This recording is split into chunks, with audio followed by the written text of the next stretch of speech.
मेरा प्रश्न हमारे स्वास्थ्य विभाग के मंत्री जी से है कि गंभीर बीमारियों से पीड़ित मरीजों के लिए सरकार के द्वारा क्या योजनाएं बनाई गई हैं उसके रोकथाम के लिए, हमारे गरीब जनता की मदद के लिए। अध्यक्ष जी, बड़ा ही निराशापूर्ण जवाब आया है। मुझे ऐसा प्रतीत होता है कि जब सत्र में पिछले 2.5 वर्षों में आपके विभाग के द्वारा जब भी प्रश्न पूछे गए हैं तो आपका एक सेम आंसर है कि हमने इतने जिला अस्पताल, इतने मेडिकल कॉलेज, इतनी डायलिसिस की मशीन, इतने एम्बुलेंस। अध्यक्ष जी, मेरा बड़ा ही स्पष्ट सा सवाल था, और अगर आपने ये बताया है कि आपके इतने जिला अस्पताल, इतने मेडिकल कॉलेजेस हैं, तो मैं इस सदन के माध्यम से जौनपुर से जो हमारा मेडिकल कॉलेज है उसकी कुछ पिक्चर है वो आपको दिखाना चाहूँगी कि जहाँ पे काला पानी तैर रहा है, जो बिल्डिंग्स हैं वो बनने से पहले खंडहर हो चुकी हैं, ये स्थिति है। और आप इसे गिना करके जवाब देना चाहते हैं कि आप अपने विभाग में क्या कार्य कर रहे हैं। मैं ये टेबल कर दूंगी अध्यक्ष जी, ताकि ये मंत्री जी के पास जो असली पिक्चर्स है वो पहुंचे और उन्हें पता चले कि जो बार बार आप ये कहते हैं कि हमने मेडिकल कॉलेजेस बना दिए, जिला अस्पताल बना दिए, उन जिला अस्पतालों और मेडिकल कॉलेजेस की क्या स्थिति है। कुछ दिन पहले वहाँ के बच्चे धरना दे रहे थे जिन्हें हम देश का भविष्य और आगे मेडिकल कॉलेजेस में एज ए डॉक्टर देखने वाले हैं। आज उनके पास ना शुद्ध पेयजल है, ना बिजली है, ना पानी है। हम मरीजों को क्या ठीक करेंगे मंत्री जी? हमारे तो डॉक्टर बीमार हो रहे हैं, कभी डेंगू, कभी मलेरिया और कभी जॉन्डिस से। ये स्थिति है अध्यक्ष जी। It is really shame for the UP health minister and the department of health ministry. और आज सेंट्रल में तीसरे टेन्योर के बाद भी अगर मेडिकल कॉलेजेस की ये स्थिति है, definitely a shame for this सरकार कि आप इस तरीके की स्थिति ला करके रखी है आपने।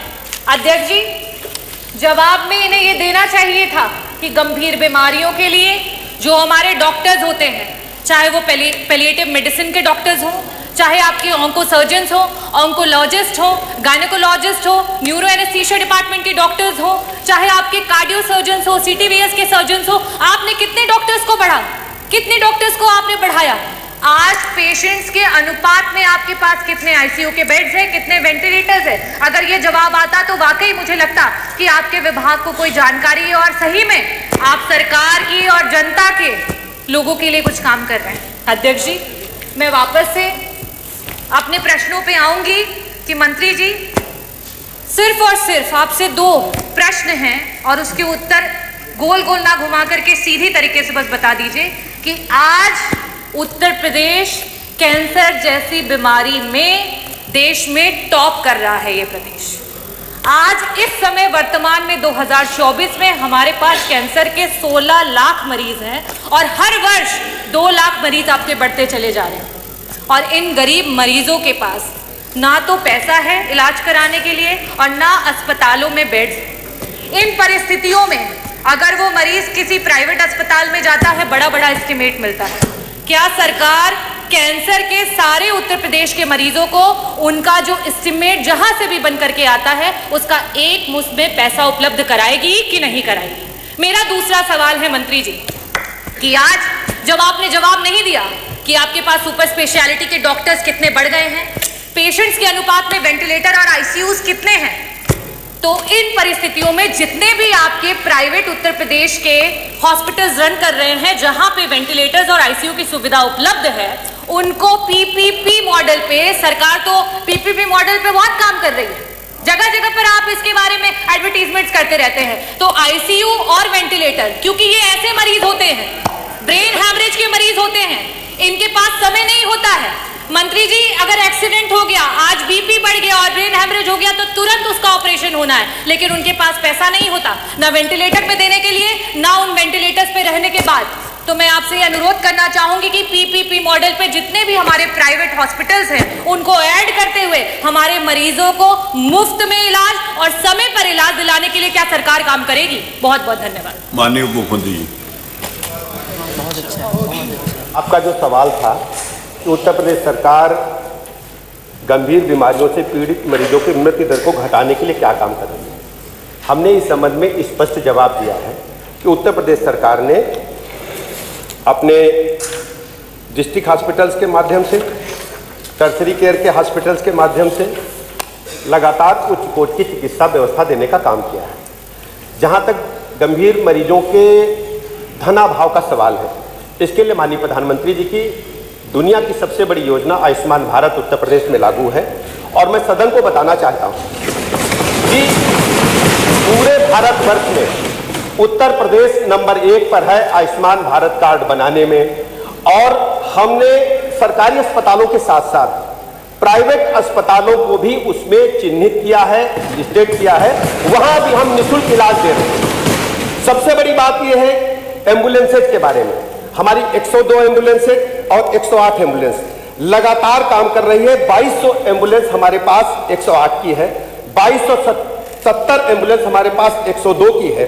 और इनको हम लगातार मरीज को अस्पतालों तक पहुंचाने का काम कर रहे हैं। डायलिसिस की चिंता हम आप माननीय सदस्य ने की। डायलिसिस के बारे में उत्तर प्रदेश में इससे पहले जिला स्तर पर डायलिसिस नहीं होते। बड़े शहरों में कानपुर, लखनऊ, मेरठ, बनारस जैसे बड़े शहरों में होते थे। डायलिसिस की सुविधा देने वाला राज्य 74 जनपदों में आप हर जिला मुख्यालय पर डिस्ट्रिक्ट हॉस्पिटल में 10 बेड उपलब्ध है, जिससे डायलिसिस की सुविधा हम दे पा रहे हैं। 71 हमारे जिला चिकित्सालय हैं जहां हम सिटी स्कैन की सुविधा पहली बार दे पा रहे हैं। पहले डिस्ट्रिक्ट हॉस्पिटल्स में सिटी स्कैन की सुविधा नहीं होती। इसके अलावा टीबी रोगियों के बारे में आपने चिंता ही नहीं की। टीबी रोगियों के बारे में पहली बार उत्तर प्रदेश सरकार ने टीबी रोगियों को इतनी बड़ी संख्या में चिन्हित किया है। और चिन्हित करने के साथ साथ टीबी से मुक्ति दिलाने के लिए हम उनको गोद भी ले रहे हैं। हमारे सभी अधिकारी, हमारे माननीय विधायकगण, हमारे जनप्रतिनिधिगण, और उनको पोषण सामग्री भी उपलब्ध करा रहे हैं। टीबी की रोगियों की संख्या में हम तेजी के साथ कम करने के तरफ तेजी के साथ आगे काम कर रहे हैं। इसके अलावा सभी जिला चिकित्सालयों में हमने क्रिटिकल केयर यूनिट बनाए हैं जो आज तक नहीं थे, जो 50 और 100 बेड के हैं, जहां पर हम सभी टर्शरी केयर की सुविधाएं उपलब्ध कराने जा रहे हैं। जहां तक स्पेसिफिक सवाल कैंसर से पीड़ित मरीजों के लिए है, हम आपको बताना चाहते हैं आयुष्मान भारत कार्ड के साथ साथ माननीय प्रधानमंत्री जी की जो अपना निधि है और मुख्यमंत्री जी की जो व्यक्तिगत मुख्यमंत्री जी जारी करते हैं गंभीर मरीजों के लिए, ऐतिहासिक देख से पहली बार दोनों जगह मैं कह सकता हूं कि माननीय सदस्य बैठे विपक्ष के भी, अगर सही बोलेंगे तो पहली बार मुख्यमंत्री सहायता कोष से पहली बार इतनी बड़ी संख्या में जो भी मरीज मांगता है, इसमें कोई हस्तक्षेप नहीं है, कोई भी इसमें विभाजन नहीं है। जो भी मरीज मांगता है उसको आवश्यकता अनुसार धनराशि उपलब्ध कराई जाती है। उसमें जाति, धर्म, संप्रदाय, दल को हम लोगों ने नहीं देखा है। आप लिस्ट उठा करके देखेंगे, बड़ी संख्या में मुख्यमंत्री सहायता कोष से हमने सहायता गंभीर रोगों से पीड़ित मरीजों को प्रदान की है जिन्होंने डिमांड किया है। और यह भी मैं बताना चाहता हूं, जहां तक एक सवाल प्रश्न में विस्तार से आपने बोला जौनपुर के मेडिकल कॉलेज के बारे में। वैसे तो माननीय अध्यक्ष जी, हम किसी को नंगा नहीं करना चाहते, किसी को आईना दिखाना नहीं चाहते, लेकिन चूंकि माननीय सदस्य ने सवाल उठाया तो मैं स्पष्ट कर दूं, जौनपुर का मेडिकल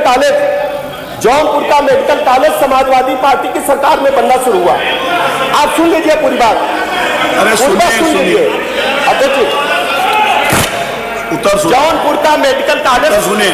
अरे बैठो ना तुम, अरे सुनो भैया विधायक जी, अरे बैठो प्लीज। मैं आप ही की बात कर रहा हूँ, आप ही की में बनना शुरू हुआ। रुकिए, अभी रुकिए ना, फीस नहीं। अरे उत्तर आ जाने दीजिए सारे भैया, पानी दो। मैं ऊंचा बोल रहा है, मुझे रोक रहे हैं कि ऊंचा मत बोलो। आप भी मेरा सहयोग करो। चलो